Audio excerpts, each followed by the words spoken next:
See the game more clearly with high-definition spectacle lenses from Norville Opticians. Ben, obviously not a great run at the moment, and that's probably an understatement, but is this the ideal sort of game for you? Yeah, I mean, it's a big challenge for sure. Obviously, we've had a few games against Exeter, which normally ends up pretty high scoring, but the one closest in our mind is when we lost to them down at their place. Pretty awful conditions that day, but yeah, they were pretty up for it. As per normal, exactly what we can expect from them. Very physical, move the ball very well.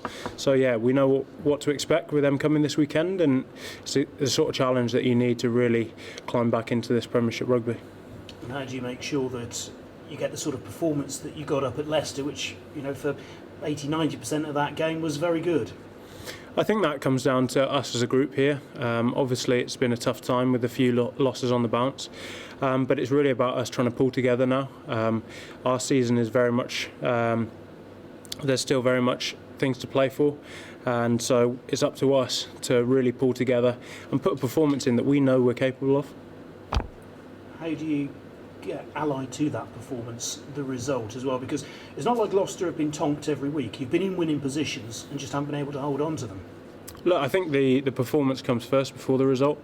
I think over the past few games we haven't put performances in that we're proud of, and I think that has shown then that actually, bar perhaps the Leicester match, but I think it's pretty obvious that if you put a decent performance in, it's that cliche as the result will look after itself, and I think that's very true for us. If we go and put a performance in that we know we couldn't have done anything more, we're going to be either pretty close or we'll get the result that we want. And as someone who stood in the shed as a kid and sat down on the grass in front of it, how much does it hurt what Gloucester are going through at the moment? And you know, fans understandably not happy.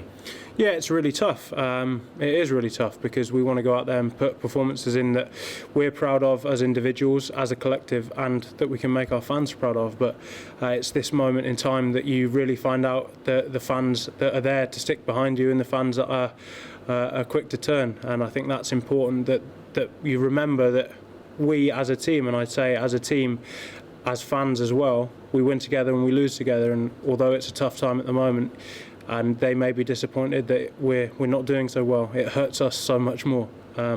So I would say it's a case of, look, just getting back behind us. We are capable of putting a very strong performance in, and this weekend is no exception. And I suppose the one thing to take confidence from is if you know what's going wrong, then you can put it right. Yeah, absolutely. And obviously we've got a team of people here that are working very well to try and help us rectify that. But like I said, it's mainly down to us as a group. It's up to us. We're on the field. We've got to make the right decisions. We've got to sort it out internally.